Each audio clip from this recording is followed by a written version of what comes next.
What? I turned my head sharply to look at my wife, Carol. What did you just say?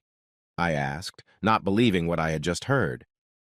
Dan, I know you're going to be angry, but I'm not thrilled right now, and I'm thinking about having us trial separation, so I can get my act together and decide what I want.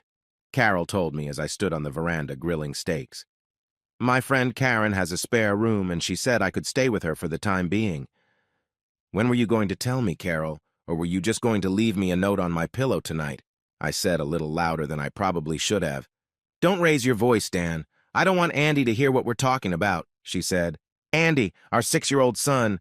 I knew you'd react this way. That's why I didn't want to bring it up until tonight. In other words, you've already decided to leave. Are you going to tell Andy, or are you going to leave it to me after you leave? I asked in a sarcastic tone. I'll tell him myself tonight before I go to bed, she replied. It's not forever, you know. Well, yes. You're moving in with that tramp Karen. I guess I should have seen it coming, I told her, getting angrier by the minute. Tomorrow I'll prepare the papers, you sign them, and by Wednesday I'll file them in court. What documents? Followed her question. Well, if you're going to leave, I want it to be a legal separation. Then when you don't come back, it will automatically become a divorce decree. That way we don't have to go through all the hassle twice, I told her. I don't want a divorce, Dan. Just some time to myself to sort some things out, that's all, honey, Carol replied.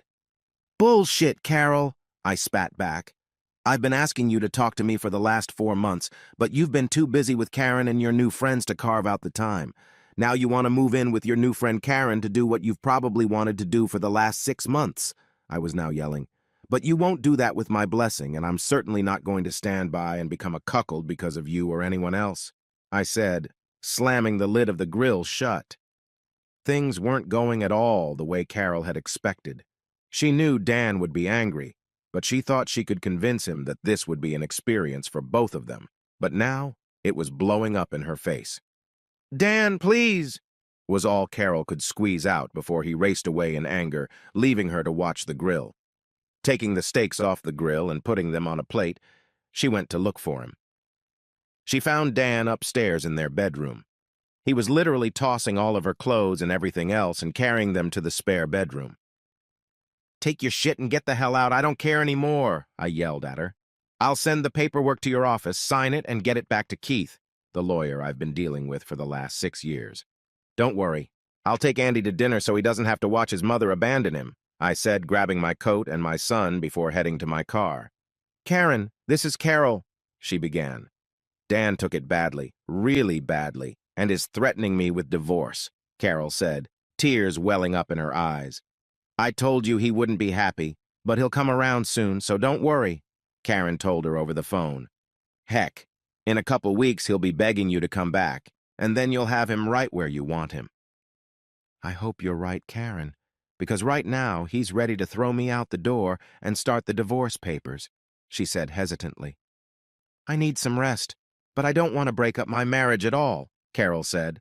I'll come over and help you with your things, Karen told her. The sooner you are alone, away from him, the sooner you will realize what you really want.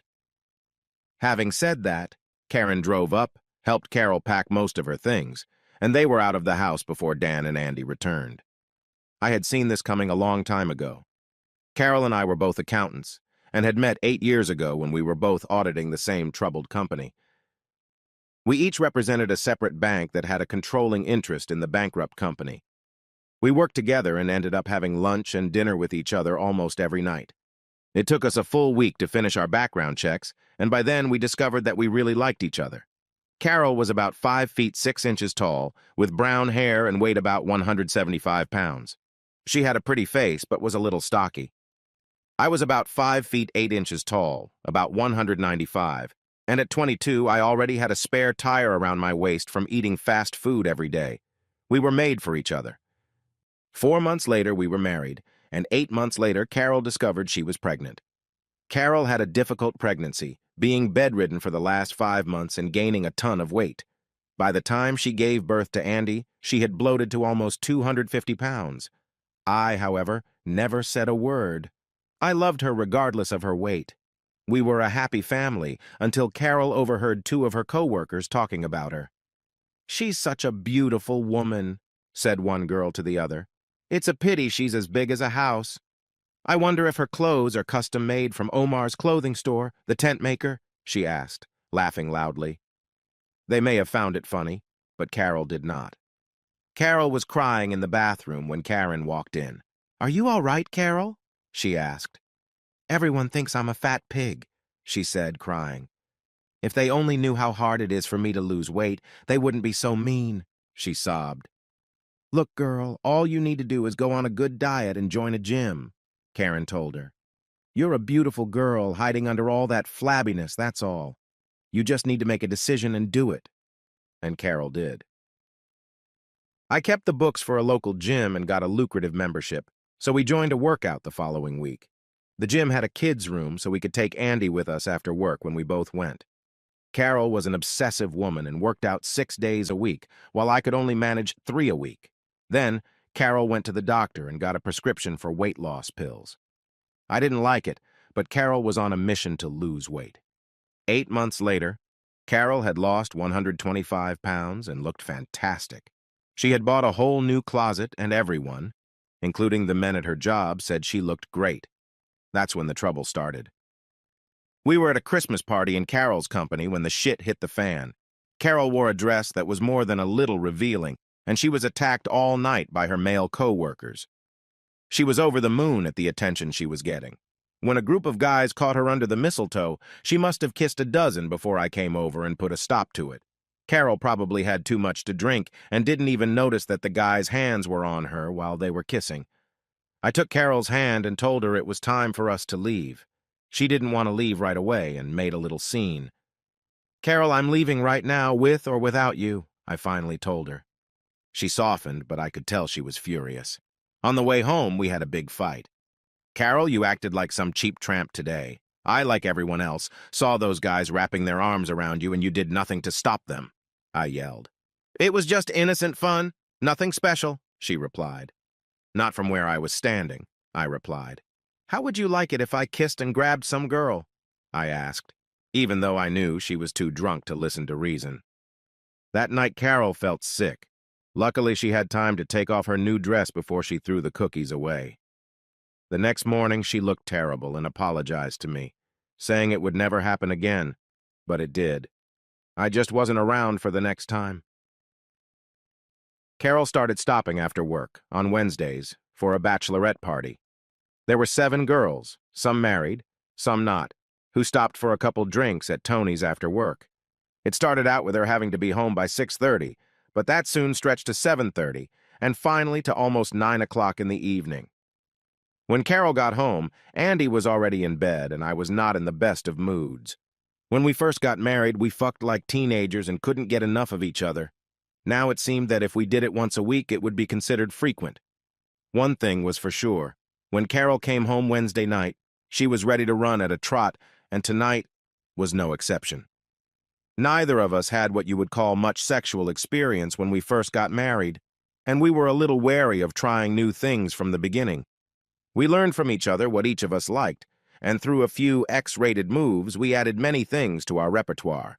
Now, however, every week when Carol came home, she seemed to want to try something new and exciting, on most of which I wondered where she got the idea from. She drank more than usual and came later than usual, but she knew how to get me in a good mood. "Just take me tonight, sweetheart. I just need to feel you inside me," she said. I did the best I could. Carol seemed to be enjoying it as she was screaming like I was killing her. I finished doing her from behind and shot my hot load into her pussy as Carol collapsed on the bed. "Damn it, I needed that," she told me. "But I think I'm going to be sore for a week," she said with a laugh, rolling over onto her back. I snuck up on her and kissed her and told her how happy I was to be married to her. Well, that's the way it was until this week. After dinner, Andy and I went back to the empty house. That bitch Karen, I thought to myself.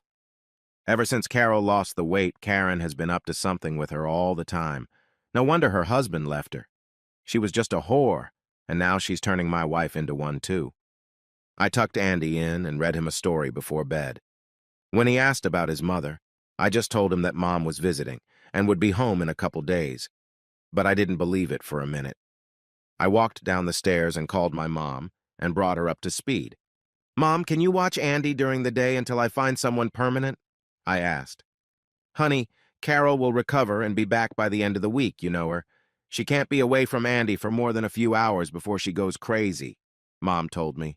But I'll be there before you go to work and look after him. I hoped she was right, but I wasn't as sure as my mom was. On Monday, I contacted Keith and told him that Carol had left me. I want to be fully protected, including permanent custody of Andy. I want it written down and spelled out in unambiguous terms that if one of us acts in a way that a married spouse should not, the other gets 65/35% of our assets. I think she's trying to cheat me, and I want to be covered, I tell Keith. I want it to have a 60-day expiration date after which it becomes a decree of divorce. And can you do that by tomorrow? I asked. Aren't you in too much of a hurry, Dan? She just left, and you're already ready to write the divorce papers, he asked me. Carol has been planning this for a long time, and maybe this will bring her to her senses. If not, I don't want to lose everything I've worked for just because she wants to try some new boyfriend, I told him. Okay, Dan, I'll do it tonight, and tomorrow she'll be serviced at work. Anything else? Not that I can think of. I just need to draw a line in the sand for her to realize what she could lose, that's all. Also, Keith, I'll need to draw up 2 more agreements, but we have a little time for those. I'll fax you what I need later this week. When Carol arrived at work on Tuesday, she was a little frustrated. She had never seen Andy and Dan for so long in the last 8 years. When she returned from lunch, she heard a man waiting for her in her office. Carol Spencer? He asked. Yes, I'm Carol. What can I do for you? You've been served, he said, handing her a heavy paper envelope.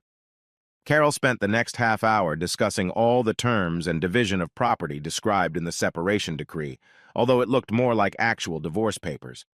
It stated that Dan would get temporary but full custody of Andy, and Carol would be allowed visitation with reasonable notice. By the time she finished reading it, she was more hurt than angry.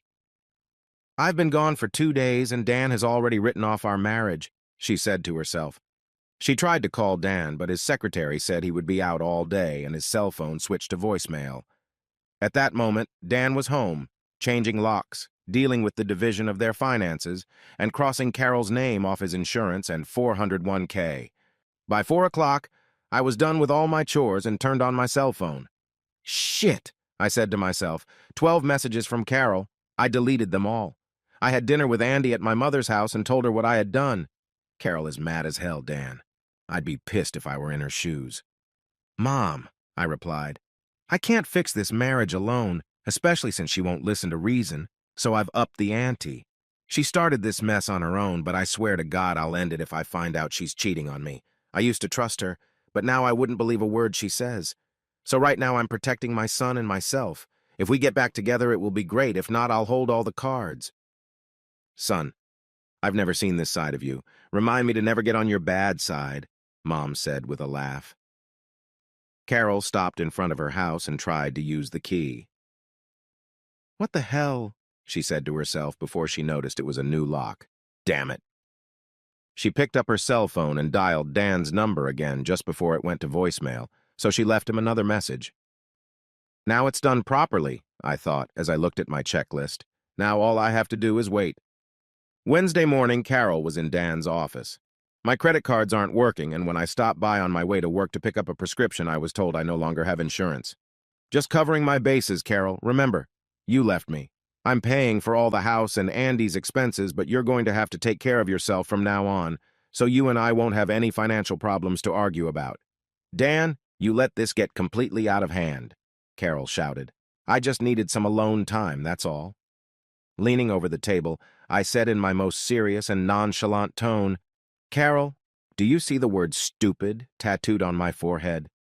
I may not be the smartest guy in the world, but I wasn't born yesterday.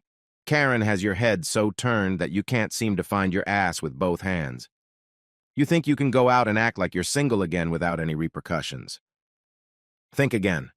The first time I find out you broke your marital vows, we're done. Hell, you've probably already done that, so I don't even know why we're having this conversation right now. I'm so mad at you right now, I'm not thinking straight. So I think it would be best if you just leave so I don't say anything that would throw what's left of our marriage down the toilet. With those words, I sat down. Carol was shocked and became angry herself. "You can't dictate to me like a little kid. I'm an equal partner in this marriage, so fuck you," she spat out. Well, in the last 6 months, that hasn't happened very often either. "But I guess you're getting all you can get on the side now anyway," I said loud enough for Carol to hear. With those words, she turned and walked out. I knew she hadn't done anything yet, but was close to it. You see, I started following her around on Wednesday about a month ago. There was a lot of kissing and handplay, but that's all there was. I knew she would be thrilled living with Karen, so I wanted to make sure Carol understood exactly what would happen if she cheated on me. The first 2 weeks were rough.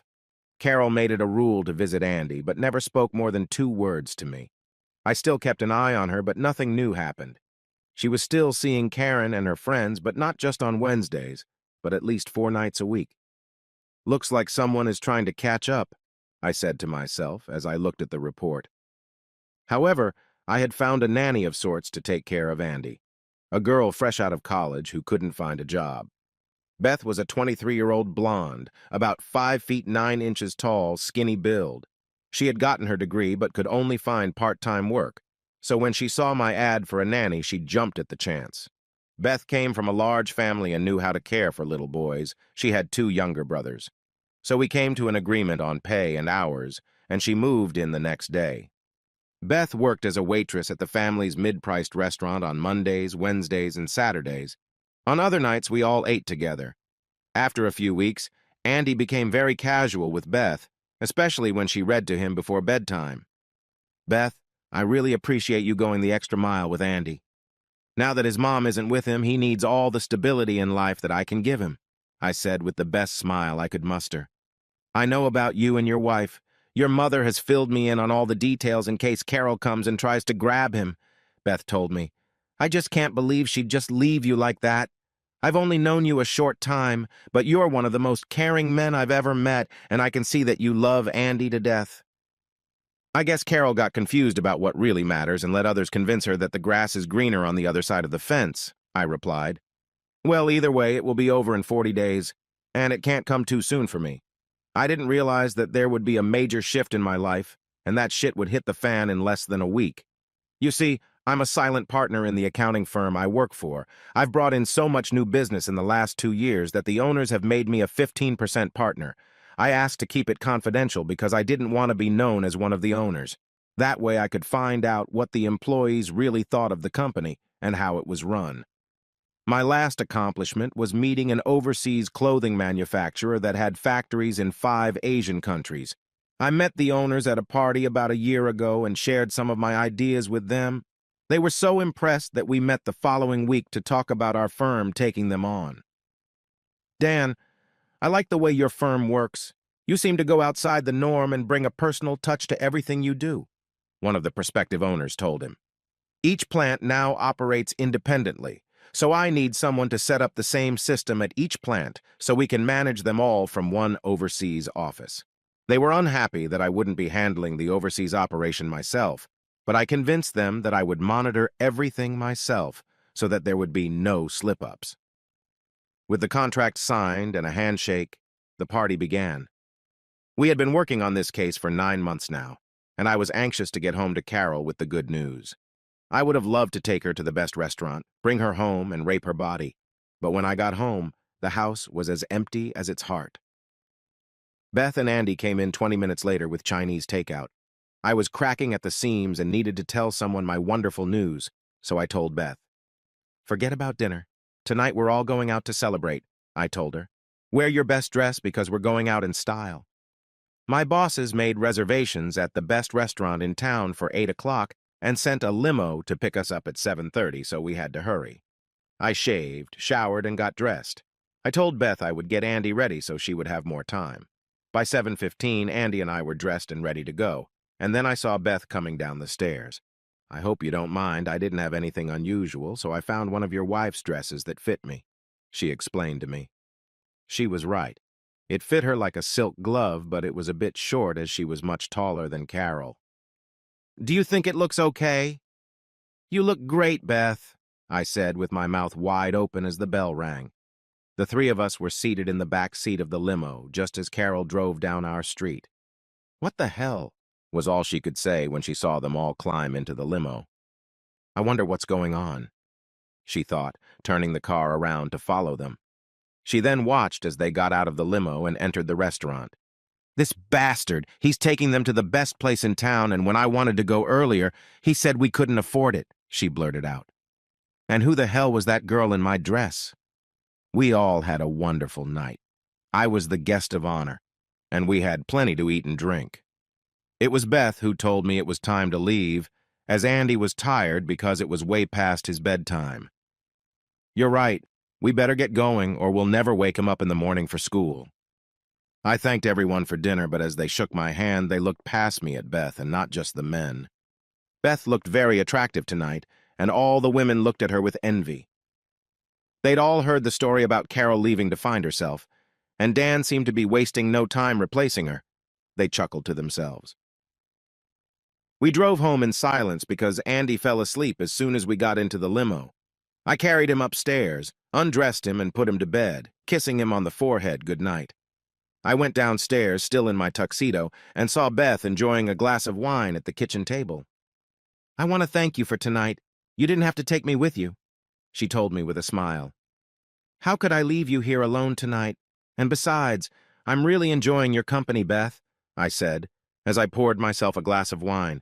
I hope you weren't too bored sitting with a bunch of accountants tonight. On the contrary, I never knew your job was so interesting, and all the people seemed to really like you, including me, she said with a slight smile. You make me feel like part of your family, even though I'm just a nanny. Calm down, my heart, and damn, I wish my boner wasn't so obvious, I thought, as I hid my erection from Beth. It had been a long time since making real love with a woman. The last few times with Carol had been disappointing. I would have loved to take Beth to my bedroom, but I also knew I was still married and would remain faithful to Carol no matter what. Tonight was magical, and my head is spinning with all the things I'd like to do right now. But to my dismay, it's not going to happen tonight, I told her. Maybe if things were different, but they aren't. So I need to take a cold shower and go to bed, I told Beth, kissing her cheek as she hugged me. It was 2 in the morning when I felt Beth climb into bed with me. I could tell by the warmth she was radiating that she was naked. I wanted to say something, but she put a finger to my lips. I know we can't do anything today. I just want to be near you, that's all, she said as she hugged me. The next morning, I woke up alone. I found Beth downstairs dressed, making breakfast for the 3 of us. No one said anything. Carol was out of her mind. Here I am trying to figure out what I want out of life with Dan, and he's already kicked me to the curb and found some whore, she said, slamming her palm on the table. She had made the mistake of mentioning this to Karen, who had told her that all husbands cheat on their wives and that tonight they should go out and celebrate her newfound freedom. She didn't feel like going anywhere and partying tonight, and she really wanted to talk to Dan, but he was always at some other damn meeting. Carol and the group met up at Tony's again, and it was packed as usual. After a couple drinks, most of their company headed home, but not Carol and Karen. A couple of good-looking guys were trying to claim her, and Karen was already making out with one of them. The other guy had her on the dance floor, and when the slow dance started, she melted into his arms. His warm hands slid all over her body, and Carol felt herself slowly succumbing to his flirtations. It had been a long time since she had been with a man, and this guy was stunningly handsome, had the body of a Greek god, and wanted her as much as she wanted him. She never stopped him when he kissed her while dancing. She never once stopped him when he led her to the corner of the dance floor and pinned her against the wall. However, she should have stopped him when he ran his hands under her dress, fondled her breasts, and pushed her thong aside. Yes, she should have stopped him, especially since Dan's hired private investigator was taping the whole thing. The 4 of them went back to Karen's place, and although Carol was now lying naked on the bed next to him, she finally came to her senses. I can't. I just can't, she said. I'm still married, and I still love my husband no matter what, she said, ignoring his objections. So he left her alone, and Carol took one of 2 cold showers that night. I have to get my head and ass in order, she told herself the next morning. But what was beyond her control was beginning to change her life, and not for the better. On my computer screen, I saw pictures of Carol, the last one showing the four of them entering Karen's apartment. I emailed them to my attorney and told him to get the papers together, but put them off until Monday. It looks like she's finally made up her mind, I said sadly, because I really wanted to meet Carol again, but now it was no longer possible. I'll take care of the Asian project myself, I told my superiors the next day. I need to get away, and this will give me time to clear my head and get my life in order, I told them. Dan, all set to launch on the 12th, which is a week from next Tuesday. Can you be ready to go? They asked. Give me 2 days to get my affairs in order and get settled with my apartment so I have somewhere to send my stuff, I told them. I have 2 more people to talk to today, and if everything goes according to plan, I'll be ready.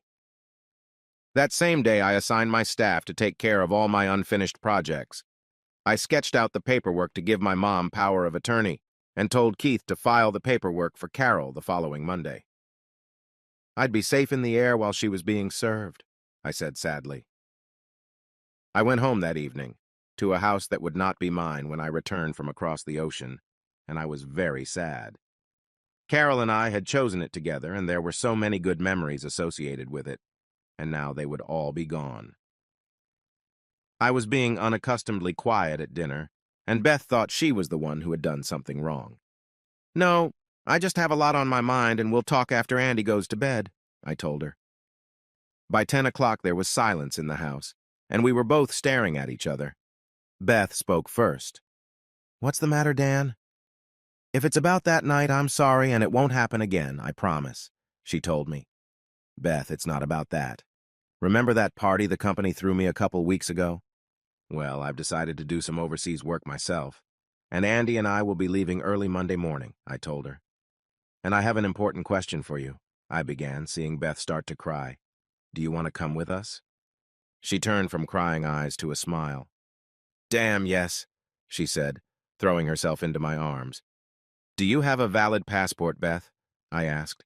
I renewed it last year when I went on a cruise with my college friends, she told me. Well, that's fine then. You'll need to have everything packed by Saturday because they ship all our stuff ahead of time. Leave exactly enough clothes to last through the weekend and travel clothes for Monday. You can tell your family and friends, but I don't want Carol to find out until we're in the air. I'm not sure it's totally legal to just take Andy with me and leave, but I'll do it anyway. I'll answer any questions when we get back, I told her. That same evening, I met with my mother and explained everything to her, including giving her my power of attorney. Carol will probably be okay Monday afternoon, but I still want you to put the house on the market next week. Keith will send you a copy of the papers I'm sending Carol, and if she has any questions, just tell her to talk to Keith. Are you sure that's what you want, Dan? Don't you want to try to work it out with her? Mom asked. She made her own bed, and now she can sleep in it with whoever she wants, I said. Are you taking Beth with you? She asked, trying to get the last phrase out of her son. I don't know exactly where we're going, but she makes me smile and keeps me sane. Other than that, I might have some real feelings for her, and that's all I'm going to say. We'll be there Sunday night, so you can say goodbye to Andy, I tell her. On Monday, Carol was trying to get Dan on the phone when she was told at work that he was busy on some special outside project, but would give him a message. So what the hell is he doing? She thought, trying unsuccessfully to reach him. Carol Spencer? The man asked. She nodded. You've been served, he said, holding out an envelope to her. Now what? She asked, opening the envelope. There was a short note from Dan saying that he had made a decision. I hope you have a wonderful life. That was how he ended it. And then she saw the pictures. Oh, shit, was all she could say. Where the hell did he get those pictures? She thought. That son of a bitch must have been following me, she said as she flipped through them. They weren't the kind of pictures you wanted to see your wife with another man. But I've never slept with him. I have to make him realize that, she told herself. Dan is out of the country for 4 or 5 months. He left with Andy on Monday morning, Dan's mother told Carol. He can't take Andy away from me, especially out of the country, she shouted. I'll take him to court and make sure he goes to jail, she shouted. Carol, Dan has full custody of Andy, remember? You gave up that right when you left to find yourself, she reminded her. To say you screwed up royally would be a gross understatement. You had a great marriage, but I think you wanted more. And now you have nothing, Dan's mother told her. I have to talk to him and explain that things aren't what they seem, Carol said, sobbing. I still love him, and I have never gone to bed with anyone else. Carol, I've seen the pictures, and if my husband were alive and doing what you're doing, I'd divorce him too. If I were you, I would write him a letter and explain what you need, and I will make sure he gets it. Carol did a good job of making her point. In that alcohol played a big part, and that she stopped it and hasn't gone all the way with anyone since she left. Carol said she still loved me and would wait for me to get back to her. I replied short and to the point. Carol, you haven't been my wife since you lost weight last year. It's like you've gotten too good for me. You were absorbing all the men's attention and making me feel used on Wednesday night when you finally decided to come home to me.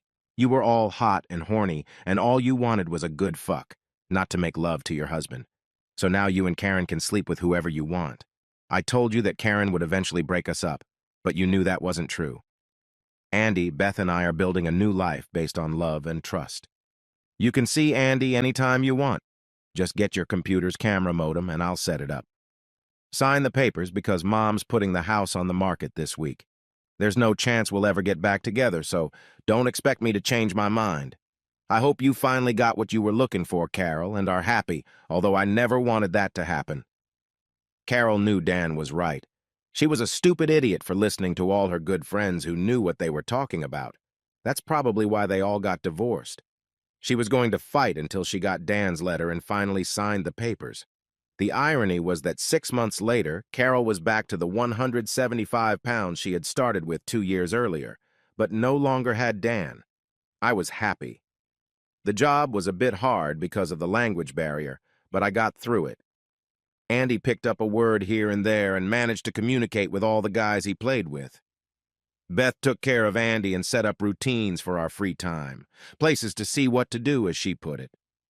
I still remember that night a few months ago. It was just after we had arrived in the country, and we were all a little tense.